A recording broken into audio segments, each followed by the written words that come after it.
All right, folks. Well, in case you know, we're in a little series right now where we're doing Susie Silky's Wheel of Birds.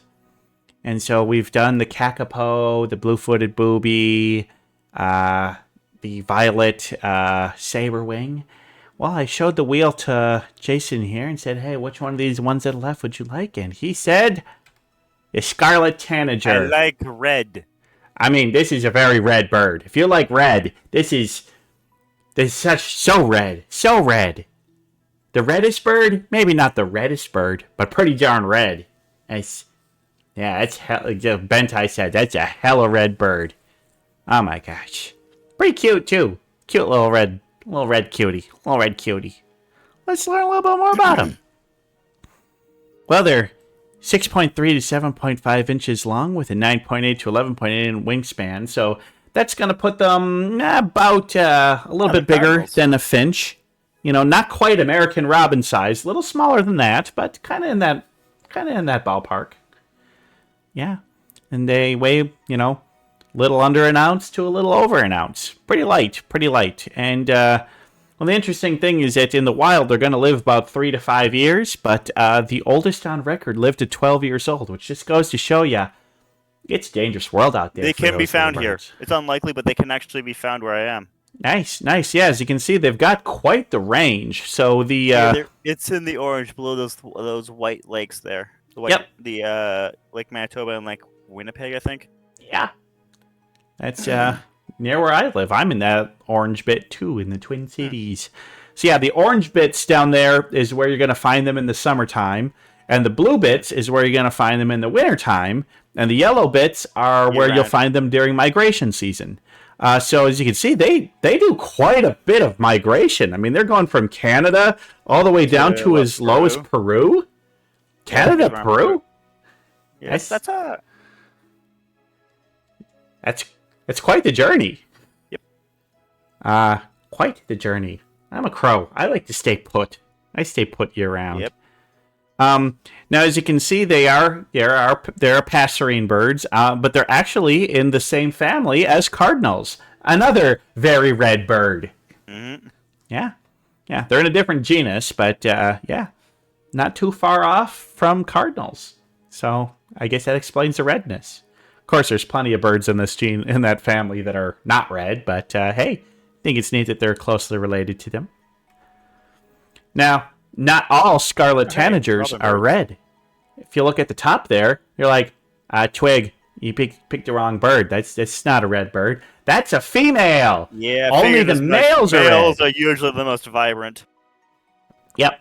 So there we have a female on top, but hey, they got pretty eggs. Look at those pretty eggs. They're akin to robin eggs. Yeah, very similar to robin eggs. A little more speckling than robins usually have, but very, very pretty cool nests. The females do all the nest building and incubating, but dads will help feed the babies once the babies are born. And they're going to have 1 to 6 eggs per clutch, but it's almost always going to be 3 or 4. 1, 2, and 6 and 5 are pretty rare, but it can happen. And they've also found that if after the first clutch is done and the babies are born, or if there's like a disaster that causes the eggs to be lost, they will pretty much never attempt a second clutch. It pretty much doesn't happen. They're like 1 clutch per year. If it works, great. If it doesn't, I guess we'll try next year. So, and the thing is that they do not breed for life, but they'll pick a partner during each breeding season and help raise the babies. Then after that, they kind of split up, so they are not monogamous. They are not mating for life. They like to change it up from year to year. Now these little fellas here, they are omnivorous, so they'll eat your berries and seeds and such, but they prefer insects. They like to eat the bugs. And they like to eat the bugs by finding them crawling on trees and bushes.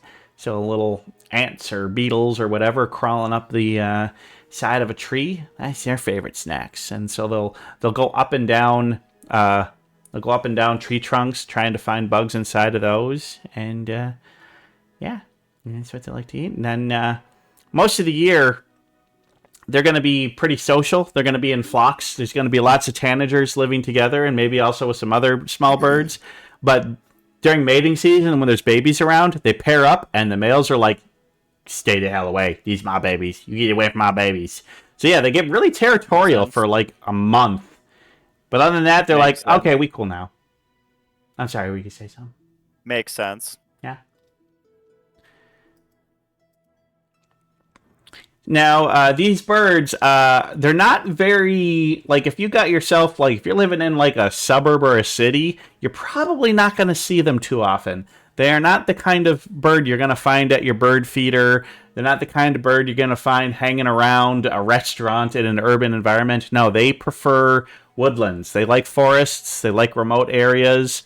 They're not going to bird you. You're going to have to go seek them out. They're probably not going to come to you. But boy, you go out in those woods and you see one of these little fellas. God, that's got to be a treat. It's got to be a treat. Now, one cool little thing that they do is that they like to eat bees and wasps, but they don't like that stinger. They will grab it by its tail so that it can't sting them, and then it'll like scrape the stinger against the wood to remove it before eating it. Kind of clever. And it's just neat that these birds are smart enough to be like, hey, the pointy bit sucks. I'm going to scrape it off. Yeah. Now it's good. Now it's good. And another thing is that usually most species, males do most of the singing, but the females like to sing as well. And I think that's neat. The females have a great, wonderful little song to them, and they'll sing right alongside the males. That's lovely. Now, the singing, it's used for a variety of kinds of communication, not just for mating. So, like I said, they're social things. So they use their songs and calls to let others know about food supply and predators abound. Lots of good communication. And then, as I was saying, is that they like to flock up, but they flock up. It's not necessarily with other tanagers.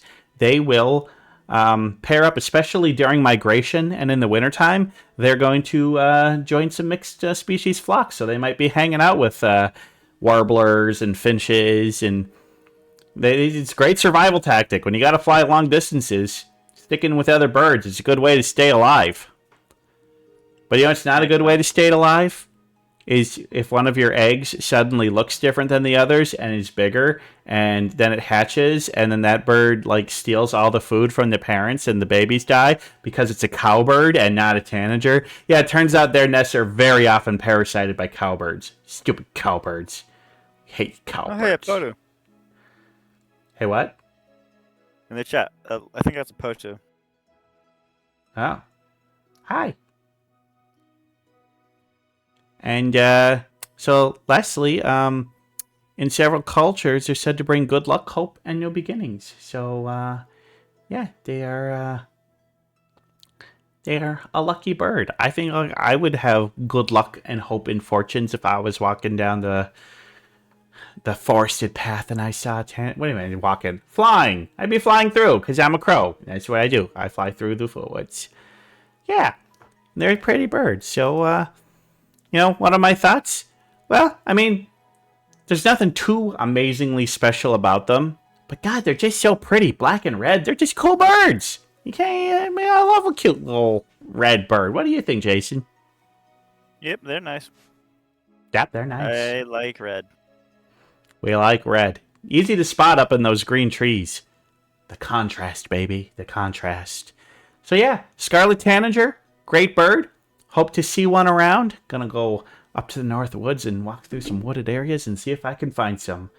Might be some around this time of year. So, Scarlet Tanager, lovely bird. And so, yeah, we're gonna call this bird of the day done. Back to the studio. Wrong. You're actually not wrong.